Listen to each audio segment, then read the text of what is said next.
तो 12 अगस्त 2020 के current affairs. सबसे पहला करंट अफेयर्स है आज तुम्हारी पार्लियामेंट्री बॉडी के ऊपर, जो है public accounts committee.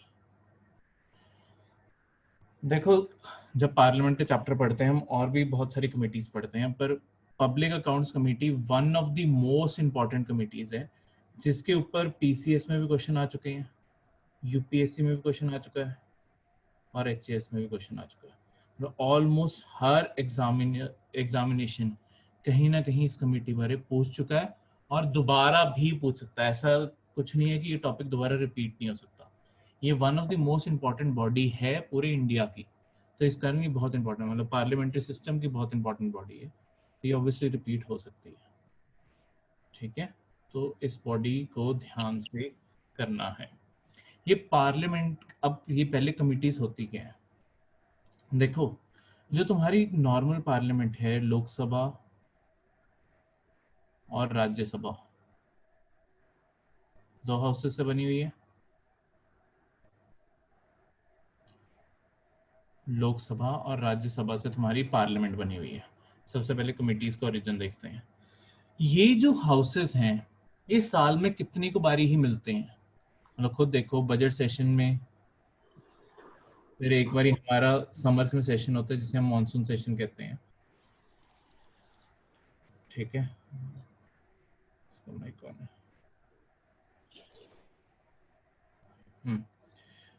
Budget session हो गया, एक बारी मॉनसून सेशन हो गया और एक बारी विंटर सेशन हो गया। साल में 3 बारी बॉडी मिली, 40 दिन के लिए लेट्स सपोज मीट की। ठीक है, तो अल्टीमेटली जाके तुम्हारे 120 दिन ही मिली है पूरे साल के। 120 दिनों में इन्होंने पूरे साल के हर इश्यू को डिस्कस करना होता है। सारे साल के, मतलब पूरे बिल इन्हीं चीजों में पास हो रहे हैं, सारे एक्ट इन्हीं चीजों में बन रहे हैं, कोई अमेंडमेंट आनी है वो भी इन्हीं चीजों में हो रही है। तो पार्लियामेंट के पास काम करने के लिए 120 दिन है, और बीच में कुछ दिन लड़ भी पड़ते हैं एक दूसरे से, देखा ही है। तो ये बहुत ही प्रोडक्टिव वे नहीं है पार्लियामेंट चलाने का, पार्लियामेंट्री डेमोक्रेसी चलाने का, कि तुम पूरा साल काम ही नहीं कर पा रहे हो, सिर्फ लिमिटेड टाइम पे काम कर पा रहे हो। और दूसरा, जब यहाँ ये 120 दिन लेट्स वो जो टोटल मिल भी रहे हैं, एक टाइम पे 15-20 बिल कई बार कंसिडरिंग पे आ जाते हैं, एक्ट जो है वो सारे कंसिडरिंग पे आ जाते हैं। बजट अपने आप में बहुत बड़ा है, ठीक है, वो कभी कंसिडर करने को, जब पूरा बजट कंसिडर करना होता है उसके लिए 40 दिन बहुत ही कम है, अगर इन दोनों के हाथ में छोड़ा जाए। तो इन चीजों के लिए क्या किया गया है, पार्लियामेंट के अंदर ही स्पेशल बॉडीज बना दी गई हैं, जिन्हें पार्लियामेंट्री कमिटीज कहते हैं।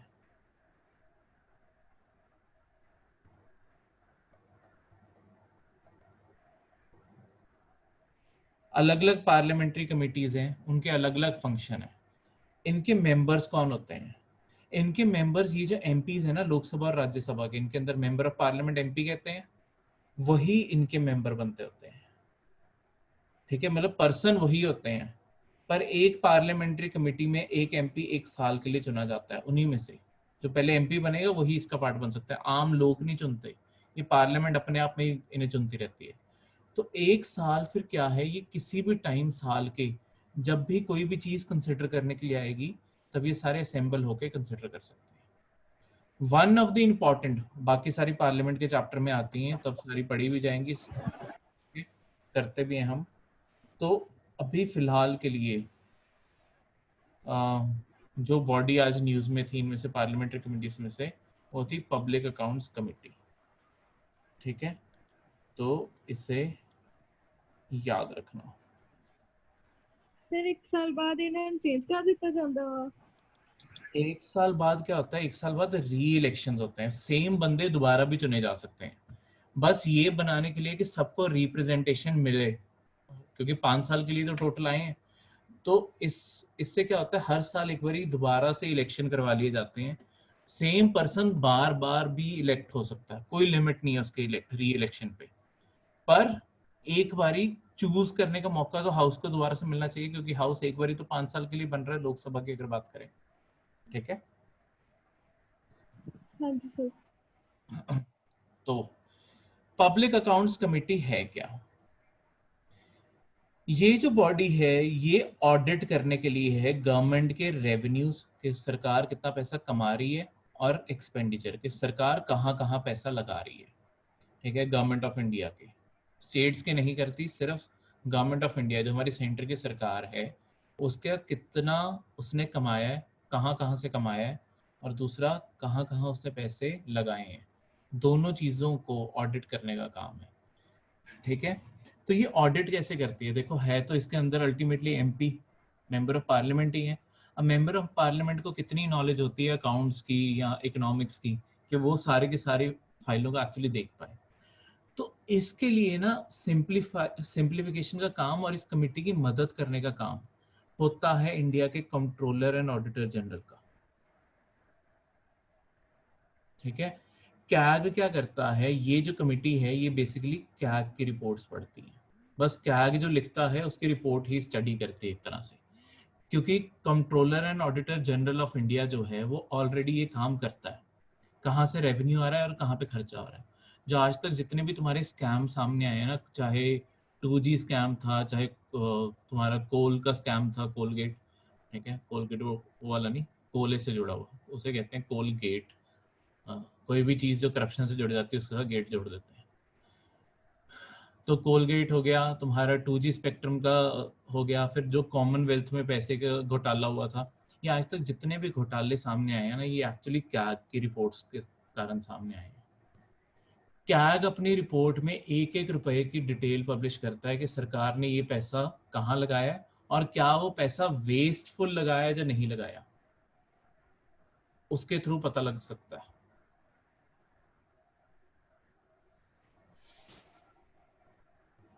ठीक है, तो controller and auditor general of India का ऑफिस बहुत इंपॉर्टेंट है।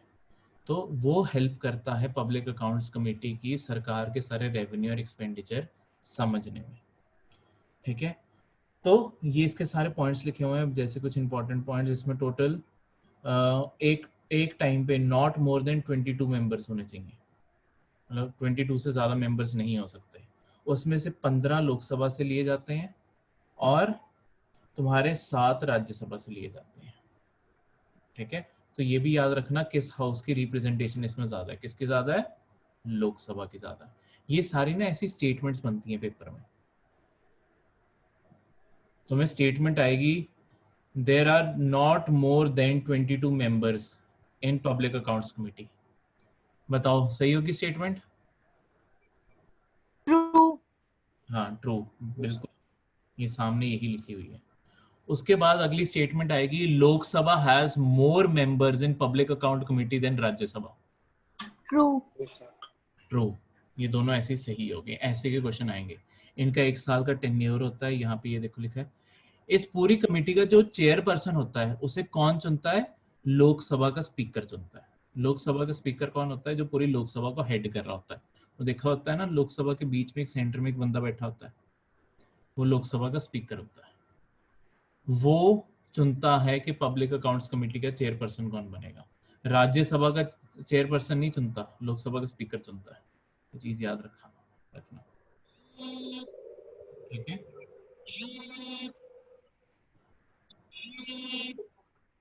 कोई डाउट, किसी को भी कोई भी डाउट हो? सर अभी नए पॉइंट हुए हैं ना ये सीए जी कैग मुर्मू जी, मुर्मू है जी, इनका आपके कैग नए अपॉइंट हुए हैं। मैं नाम बता देता हूँ एक मिनट देख के। ये मुझे पता है कि कैग नए अपॉइंट हुए हैं कुछ दिन पहले। प्रशांत करके मुर्मू, मुर्मू है प्रशांत नाम। मैं आपको एग्जैक्ट नाम बता देता हूँ, क्यों तुक्के मारने हैं हमने। श्री गिरीश चंद्र मुर्मू, जो इस टाइम इंडिया के कैग बने हैं, controller and auditor general of India. ये पॉलिटी में चैप्टर भी आता है। ठीक है, तो अभी सिर्फ नाम याद रख लो, पॉलिटी में चैप्टर भी आएगा। इनका नाम है जो अभी अपॉइंट हुए हैं, श्री गिरीश चंद्र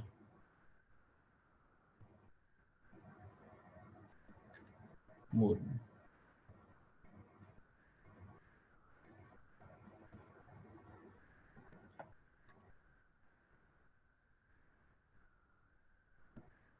ठीक है, ये फिर कैग इस कमेटी के मेंबर्स होते हैं या फिर नहीं नहीं, कैग जो ये रिपोर्ट तैयार कर ये कॉन्स्टिट्यूशनल बॉडी है कैग। जैसे इलेक्शन कमीशन ऑफ इंडिया है ना, वैसे ही कैग है। कैग का जी काम क्या है? कैग लाती है तुम्हारी सरकार के ऊपर एक चेक लगाता है, इकोनॉमिक चेक। जैसे इलेक्शन कमीशन ऑफ इंडिया का काम है फ्री एंड फेयर इलेक्शन करवाना, कि इलेक्शन में कोई हेराफेरी ना हो।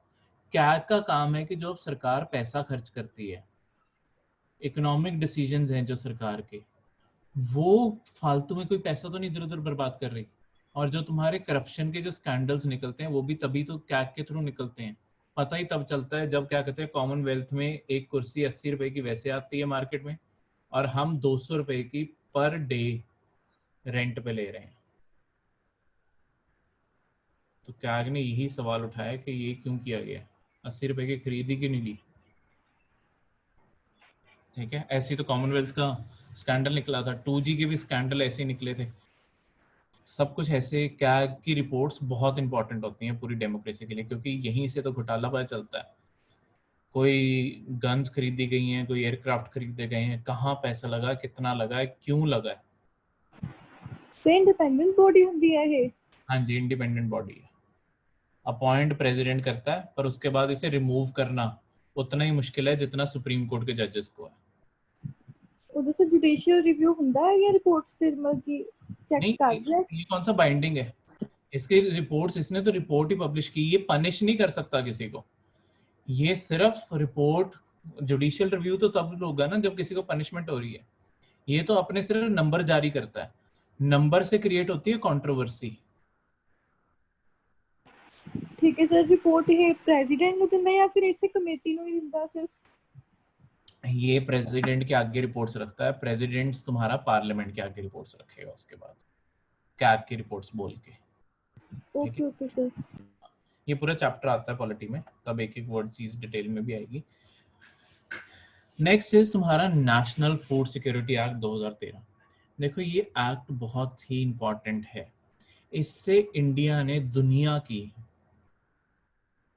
वर्ल्ड लार्जेस्ट, हम कोई भी काम करते हैं वो अपने वर्ल्ड लार्जेस्ट हो जाता है क्योंकि हमारी आबादी इतनी है, वर्ल्ड लार्जेस्ट फूड सिक्योरिटी की स्कीम चलाई थी। इसके अंडर हर इंडियन को जिसे भी जरूरत है, ठीक है, ऐसे नहीं कि हर इंडियन ही, जो नीडी इंडियन है उन्हें क्या कहते हैं, सब्सिडाइज्ड रेट पे, फ्री में कोई भी चीज नहीं मिल रही, सब्सिडाइज और हाईली सब्सिडाइज्ड है, उस पे तुम्हारे 3 बेसिक चीजें दी जाएंगी, राइस, व्हीट और कोर्स ग्रेन्स।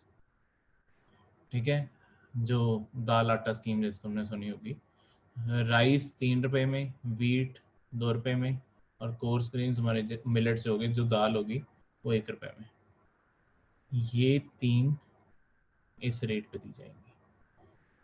ठीक है, प्लस जो प्रेग्नेंट वुमेन हैं या लैक्टेटिंग मदर्स हैं, ठीक है, इन्हें डेली फ्री सीरियल वैसे प्रोवाइड किया जाता है इसमें। तो सारा का सारा राशन का खर्चा तुम्हारी सरकार उठाती है, पर ऐसा नहीं है कि तुम्हारी सारा ही सेंटर की सरकार उठाती है। यहाँ पे जो रेशो होती है ना, हर स्टेट, जो स्टेट को इससे एग्री करना पड़ता है कि हाँ हम इसमें एनरोल करना चाहते हैं। जो भी स्टेट इसमें एनरोल करेगी, स्टेट खर्चा उठाएगी मतलब सेंटर खर्चा उठाएगी 60-40 का। ठीक है, नाम आ गया बीच में, 60-40 का खर्चा उठाती हैं तुम्हारी स्टेट्स। 60% पैसा सेंटर देता है, 40% पैसा तुम्हारी स्टेट्स देती हैं। ठीक है, सिर्फ जो तुम्हारी हिमालयन स्टेट्स हैं और जो तुम्हारा नॉर्थ ईस्ट का एरिया है, वहां पे भी कुछ में हिमालय पड़ जाते हैं, कुछ नहीं। ये जो है हिमालयन स्टेट, यानी कि हिमाचल हो गया, उत्तराखंड हो गया, तुम्हारा जम्मू कश्मीर, और अब लद्दाख भी हो गया। लद्दाख तो खैर स्टेट नहीं है, वो भी स्टेट नहीं है, वो दोनों यूनियन टेरिटरीज है, तो जम्मू कश्मीर भी नहीं रहा। तो इस साइड पे हिमाचल और उत्तराखंड हो गए, बाकी सारा तुम्हारा नॉर्थ ईस्ट, सिक्किम, अरुणाचल प्रदेश, असम, ये सारा एरिया हो गया। यहाँ पे सरकार खर्चा करती है 90-10 रेशो का, यानी कि 90% पैसा सेंटर देती है और यहाँ की स्टेट्स को 10% पैसा देना होता है। बाकी इंडिया की सारी स्टेट्स 60-40 के रेशो से आती हैं। ऐसा क्यों है? क्योंकि इनके पास अभी रेवेन्यू इतना नहीं है कि ये अपने आप को इतनी बड़ी स्कीम्स में एनरोल कर पाए, तो इनके ऊपर इतना बड़ा बर्डन नहीं डाला जाता किसी भी स्कीम का। यहाँ पे अब सेंटर ज़्यादा बड़ा बर्डन उठा लेती है। और एंड में आती है तुम्हारी यूनियन टेरिटरीज। यूनियन टेरिटरीज में तुम्हारा 100% सेंटर खर्चा उठाता है, ठीक है, क्योंकि वो तो है ही यूनियन की टेरिटरीज, नाम में क्लियर है। नेक्स्ट, अभी तुम्हारे कोविड के चलते हुए स्कीम लॉन्च की गई थी, प्रधानमंत्री गरीब कल्याण अन्न योजना। ये क्या स्कीम थी? एक तो ये फूड सिक्योरिटी वेलफेयर स्कीम थी। ये सबसे बेसिक पॉइंट बनता है इसका। प्रधानमंत्री गरीब कल्याण अन्न योजना किस टाइप की स्कीम है? ये फूड सिक्योरिटी वेलफेयर स्कीम है, ठीक है। ये जो स्कीम थी, ये department of food and public distribution, जो तुम्हारे पीडीएस की दुकानें चलाते हैं जहाँ से लोगों को खाना दिया जाता है, मिनिस्ट्री ऑफ कंज्यूमर अफेयर्स में फूड एंड पब्लिक डिस्ट्रीब्यूशन, इसके थ्रू चलाई जा रही थी। इस स्कीम में है क्या कि जो भी नीडी है, जिस भी हाउस होल्ड को, बिकॉज लॉकडाउन में बहुत लोगों का अर्निंग बंद हो गई थी, खासकर उन्हें प्रॉब्लम्स आई थी जो डेली वेजर थे, जो रोज का कमा के रोज बेचारे अपना गुजारा चला रहे थे, उनके पास तो कुछ बचा ही नहीं फिर, ठीक है। जब काम ही नहीं बचा तो वो रोज क्या कमाएंगे और क्या खाएंगे? तो इसके चलते हुए सरकार ने कहा कि हम उन्हें 5 किलो राइस या वीट पर पर्सन देंगे, मतलब जितने फैमिली मेंबर हैं, ठीक है, और 1 किलो दाल उसमें होगी, बस राशन कार्ड होना चाहिए उनके पास। क्लियर है? पर सिर्फ वो लोगों के लिए, अंत्योदय लोगों के लिए, बिलो पॉवर्टी लाइन वालों के लिए, ठीक है। सो ऊपर वाली ਜਿਹੜੀ ਸਕੀਮ ਸੀ ਉਹ ਵੀ ਬਿਲੋ ਪਾਵਰਟੀ ਵਾਲਿਆਂ ਲਈ ਆ? नहीं, वो ये जो ऊपर वाली स्कीम है ना, एक्चुअली ये इंडिया की 60% पॉपुलेशन को कवर करती है। इसमें बहुत सारे क्राइटेरियाज हैं, ठीक है। इसने जो डेटा यूज करके अपना पूरा बनाया था ना, उस डेटा को कहते हैं सोशो इकोनॉमिक कास्ट सेंसस।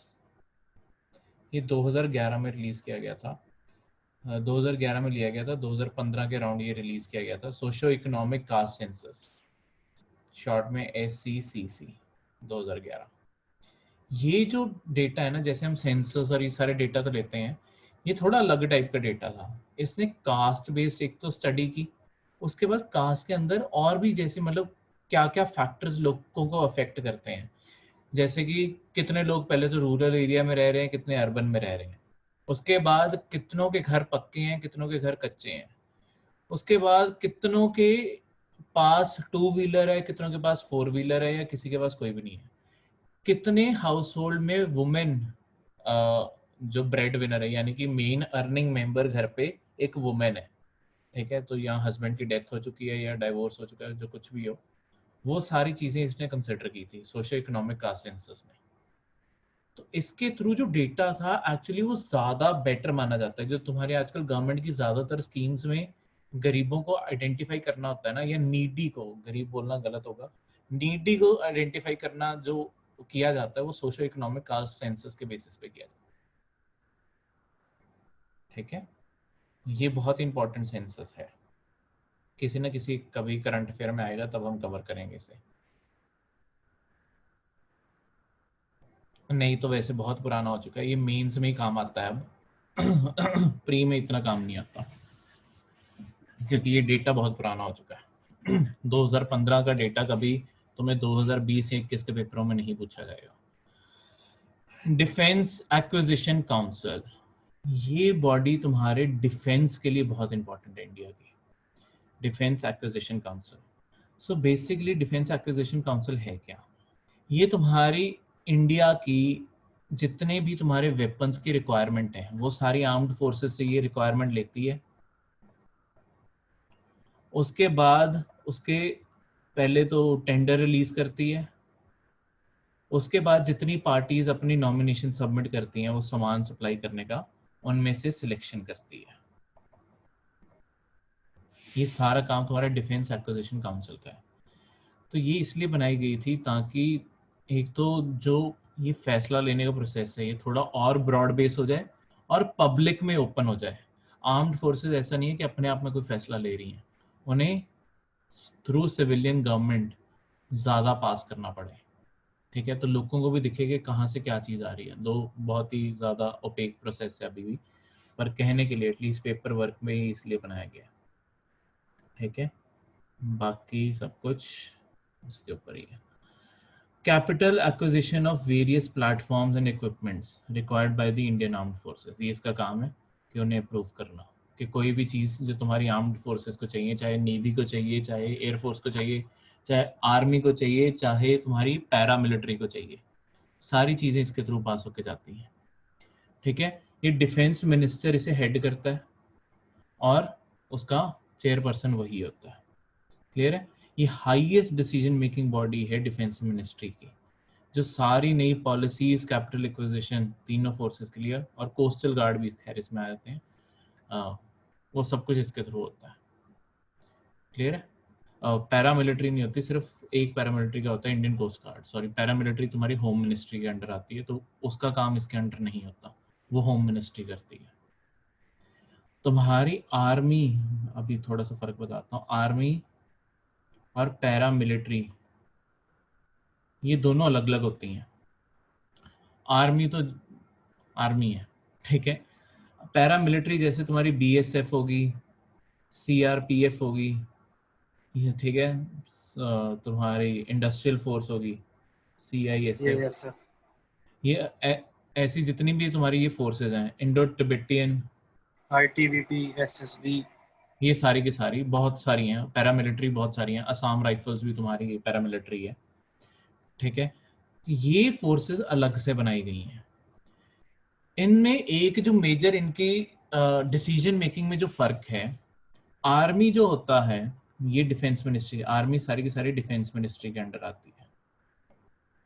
जो पैरामिलिट्री है ये तुम्हारी होम मिनिस्ट्री के अंडर आती है।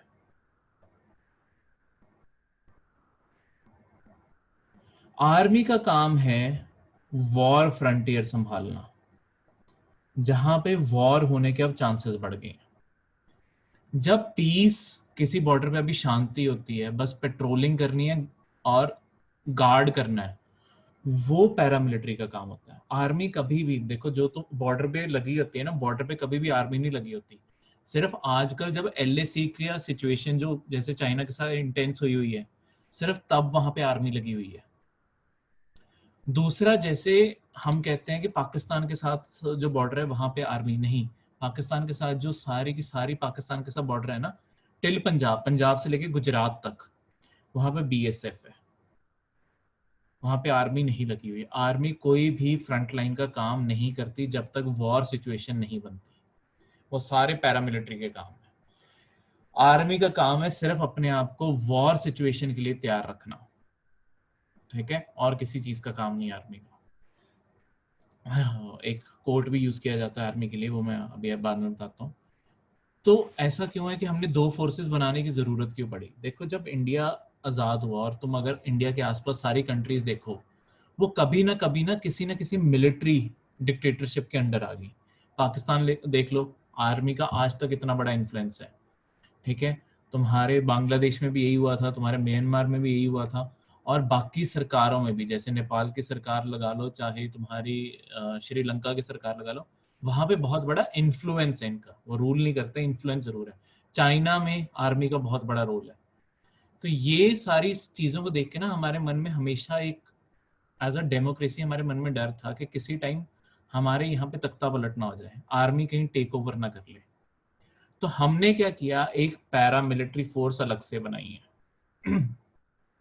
ये फोर्सेस का काम आम जो पब्लिक, जितनी भी तुम इंटरफेरेंस में, मतलब पब्लिक से जो डायरेक्ट इंटरेक्शन है कहीं पे भी, चाहे तुम्हारे एयरपोर्ट्स पे हो, चाहे तुम्हारे रेलवे स्टेशन पे हो, कहीं पे भी जहां पे भी तुम वो आर्मी की यूनिफॉर्म में लोगों को देखते हो ना, 90% चांस है कि वो पैरामिलिट्री के लोग हैं। आर्मी को हर फील्ड से दूर रखा गया है क्योंकि इनका, हमें यही खतरा रहा है कि कभी तख्ता पलट ना हो जाए, हमारे यहाँ से डेमोक्रेसी ना खत्म हो जाए अगर इनका यह रोल बढ़ा दिया। तो पैरामिलिट्री में ऐसी क्या गारंटी है? देखो, पहले तो हमने मिनिस्ट्री अलग की।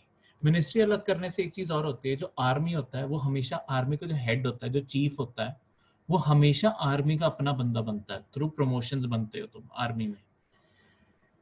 पैरामिलिट्री, ये जितनी भी फोर्सेस हैं, इनके जो हेड होते हैं ना, वो हमेशा तुम्हारे आईपीएस ऑफिसर्स होते हैं। अगर तुम इंडियन पुलिस सर्विसेज ऑप्ट करते हो यूपीएससी के थ्रू, तो तुम इनमें से किसी फोर्स के भी हेड बन सकते हो एकदम। और इनकी टॉप जो कमांडर पोस्ट हैं वो भी तुम्हारे आईपीएस ऑफिसर्स के पास होती हैं।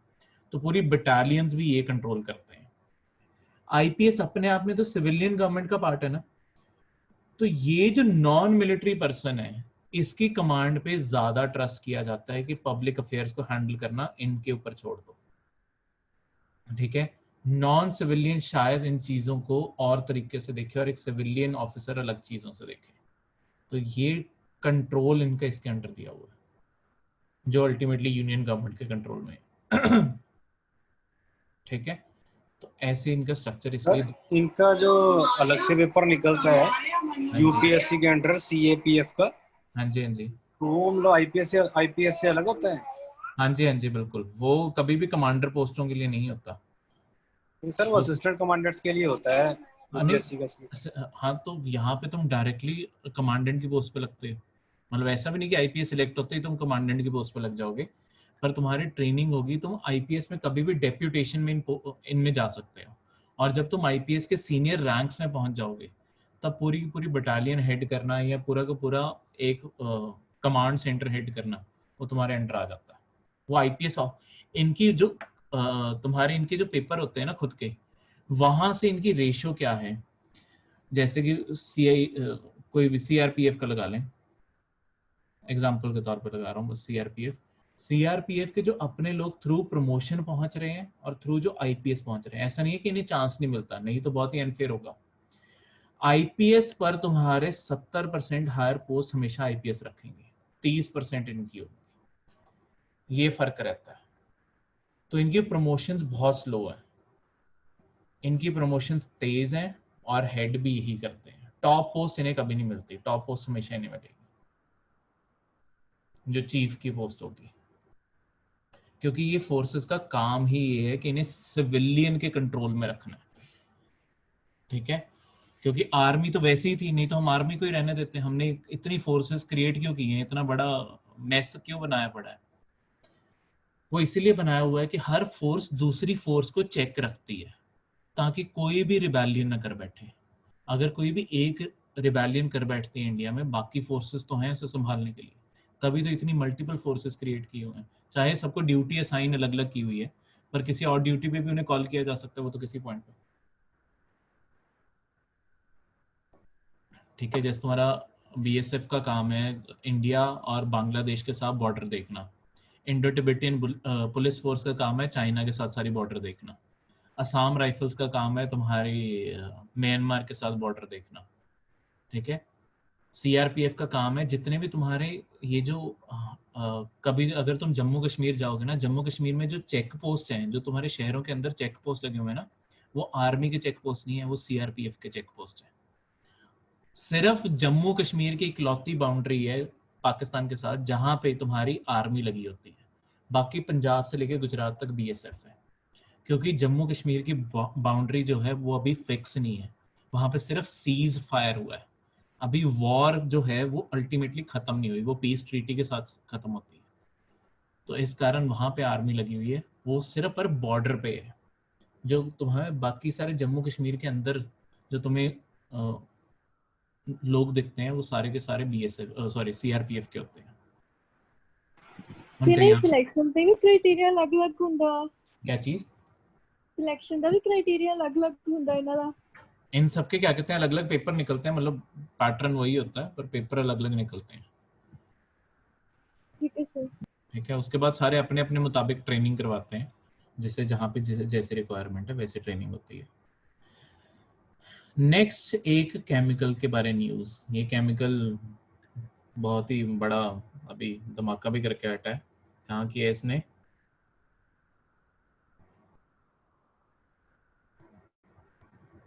लेबनान में सर। हाँ जी, लेबनान की कैपिटल बेरूट में इसने। बेरूट में। हाँ जी, जो बेरूट में धमाका हुआ था उसके पीछे जो केमिकल है वो है ammonium nitrate. Ammonium nitrate over the time इसकी वैसे दुनिया में प्रोडक्शन खत्म की जा रही है, क्योंकि इसके मिस यूज लोग बहुत ज्यादा करने लग गए थे। जो टेररिस्ट है ना, वो इससे बॉम्ब भी, one of the main chemical जो बॉम्ब बनाने के लिए यूज करते हैं वो अमोनियम नाइट्रेट करते हैं। तो इसका बहुत बड़ा मिसयूज है। तो इसका फायदा क्यों था, ओरिजिनली इसे यूज कहाँ किया जा रहा था? इसे दो चीजों के लिए बेसिकली यूज किया जाता था। एक तो इसे फर्टिलाइजर में यूज किया जाता था, क्योंकि अमोनियम नाइट्रोजन चाहिए ना, तो इसे फर्टिलाइजर्स के तौर पे यूज किया जाता था तुम्हारे एग्रीकल्चर में। और दूसरा अमोनियम और नाइट्रेट्स, यही तो तुम्हारे सॉइल में चाहिए, अमोनियम नाइट्रेट्स। तो दूसरी चीज जो तुम्हारे एक्सप्लोसिव हैं, जो कभी कहीं पे माउंटेन्स में ब्लास्ट करना हो, कहीं पे भी ब्लास्ट करना हो, तो ये ब्लास्ट के लिए भी यूज किए जाते थे, एक्सप्लोसिव्स थे ये। पर लॉन्ग टर्म में इनकी क्रिटिसिज्म ये आई कि जैसे तुम्हारे टेररिस्ट हैं, जैसे कि तालिबान ने इसका बहुत गलत इस्तेमाल शुरू किया, फिर धीरे धीरे बाकी टेररिस्ट ऑर्गेनाइजेशन ने भी शुरू कर लिया। इनसे ना एक एक्सप्लोसिव डिवाइस बनाई जाती है जिन्हें वैसे शॉर्ट में आईईडी कहते हैं, इम्प्रोवाइज एक्सप्लोसिव डिवाइसेस।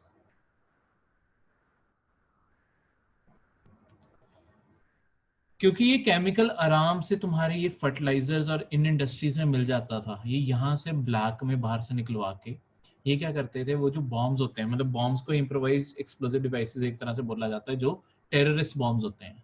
क्योंकि उनके बॉम्ब्स बनते कैसे हैं कि कभी किसी कंटेनर के अंदर बॉम्ब बना दिया, कभी मोबाइल फोन के अंदर बॉम्ब बना दिया, वो इम्प्रोवाइज किए गए ना। इम्प्रोवाइज का मतलब होता है किसी चीज को चेंज करके उसमें बॉम्ब बना देना, इम्प्रोवाइज करके उसके थ्रू बॉम्ब बनाना।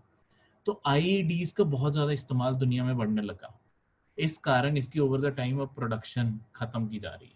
दूसरा, फालतू में लोगों की बहुत ज्यादा डेथ हुई है कहीं पे, पहली बार ही नहीं है ये ऐसा कोई ब्लास्ट हुआ है, ये बस बहुत लार्ज स्केल ब्लास्ट हो गया। पर अमोनियम नाइट्रेट कारण पहले भी बहुत सारी फैक्ट्रीज, फर्टिलाइजर की फैक्ट्रीज हो गई, या तुम्हारे जहाँ पे एक्सप्लोसिव साइट्स हैं वहां पे पहले भी ब्लास्ट हुए हैं। तो इस कारण इसे अब लॉन्ग टर्म में खत्म किया जा रहा था, अभी तक खत्म किया जा रहा था, अब केस और ज्यादा स्ट्रांग हो गया इसे खत्म करने का। तो एक चीज जो इसके लिए क्वेश्चन तुम्हें पेपर में आ सकता है, एक जो स्टेटमेंट क्वेश्चन में आ सकती है जो सबसे इंपॉर्टेंट है, ये नेचुरल मिनरल के तौर पे भी पाया जाता है। ग्वाही बेट पत्थर है जिसके तौर पे नेचुरल मिनरल के तौर पे भी पाया जाता है, एक स्पेशल रीजन में, कहाँ पे, आटाकामा डेजर्ट जो चाइल्ड में पड़ता है। आटाकामा डेजर्ट का सबसे अनोखा फैक्ट क्या है, ये किस चीज के लिए मशहूर है आटाकामा डेजर्ट? डेजर्ट है, बिल्कुल ओशन के पास है, लेकिन ड्राईएस्ट डेजर्ट है। बिल्कुल। अगर तुम साउथ अमेरिका का मैप देखोगे ना, तुम एक चीज देखोगे कि साउथ अमेरिका के मैप में ये बिल्कुल इस साइड पे पड़ता है। अगर मैं साउथ अमेरिका के रफ सा मैप बनाता हूँ, ये ना यहाँ को पड़ता है, तो लगता इसके यहाँ पे समुंदर लगता है, एक बाउंड्री बनती है कि यहाँ पे समुंदर है और यहाँ पे रेगिस्तान है। पर इसका फैक्ट क्या है आटाकामा डेजर्ट का, ये दुनिया का वर्ल्ड्स ड्राईएस्ट प्लेस है। यहाँ पे पूरे साल में पानी की एक बूंद तक नहीं गिरती, ये दुनिया की सबसे सूखी हुई जगह है। तो लिटरली यहाँ पे कुछ नहीं है, कोई लाइफ नहीं है यहाँ पे, ठीक है। सिर्फ जो सलाइन चीजों के साथ रह सकते हैं जो जानवर, सिर्फ वो यहाँ पे पाए जाते हैं, जो मतलब खारा पानी पी सकते हैं, सिर्फ वही जानवर यहाँ पे हैं, बाकी कुछ नहीं रहता यहाँ पे। इंसान तो बिल्कुल ही नहीं रह सकता। तो ये चीज याद रखना, ठीक है। ये था तुम्हारा अमोनियम नाइट्रेट का फंडा। अब किसी चीज में कोई डाउट? सर हाँ जी। जो हमारे कैग हैं अभी, गिरीश चंद्र मुर्मू जी आपने बताया, हाँ जी। वो जम्मू के लेफ्टिनेंट गवर्नर थे पहले, है ना? हाँ जी। हाँ जी तो बिल्कुल। उन्होंने मतलब उनको उनकी जगह जम्मू का लेफ्टिनेंट गवर्नर बनाया गया मनोज सिन्हा जी को। हाँ जी। तो वो सिन्हा साहब क्या थे सर, वो मेरे को नहीं पता चल पाया। बाकी तो चलो सुना ही है सारा कुछ, लेकिन ये नहीं कंफर्म हो पाया कि सिन्हा साहब क्या कर रहे थे, वो किसको के वो भी शायद गवर्नर थी किसी स्टेट के, बट किसके थे ये पता नहीं मुझे। मेरे ख्याल से सर उड़ीसा के थे, और वो किसी और जगह के गवर्नर थे, उन्हें चेंज किया गया। मतलब देखो जो वो ही नहीं पता ना पॉलिटिशियंस सर। यहाँ तो रिटायर हो चुके होते हैं, ठीक है, मतलब कैसे गवर्नर बनाने को, सरकार किसी को भी गवर्नर बना सकती है, ठीक है। गवर्नर के लिए कोई स्पेसिफिक तुम्हें क्वालिफिकेशन की जरूरत नहीं है। गवर्नर बनने के लिए बस तुम्हें इंडिया का सिटीजन होना चाहिए, दैट्स इट। और कोई फर्क नहीं पड़ता कि तुम कौन हो, ठीक है। ये बेसिक क्वालिफिकेशन है गवर्नर बनने की। सेंटर की सरकार जिसे भी चाहे उसे वो गवर्नर या लेफ्टिनेंट गवर्नर जो यूटीज में होते हैं या एडमिनिस्ट्रेटर हो सकते हैं वो बना सकती है। तो उन्हें उनका कोई बैकग्राउंड वेरिफिकेशन को, मतलब बैकग्राउंड वेरिफिकेशन का मतलब है कि कोई डिग्री भी नहीं होनी चाहिए, कोई इससे पहले नौकरी भी नहीं चाहिए, कुछ भी नहीं चाहिए, और वो पूरे स्टेट के गवर्नर बन जाते हैं, ठीक है। बस जो पॉलिटिकल पार्टी सेंटर में पावर में है उनसे अच्छी बनती हो, उन्हें अच्छा पैसा खिलाया हो, अगर तुम वैसे पब्लिक में रिनाउंड नहीं हो तो, ठीक है, या उस पॉलिटिकल पार्टी से नहीं अच्छी बनती, मैं ऐसे नहीं कह रहा हर कोई पैसे खिलाता है, ठीक है, तो किसी भी तरीके से कोई भी गवर्नर बन सकता है उसमें, ठीक है। तो ये थे आज के आपके करंट अफेयर्स।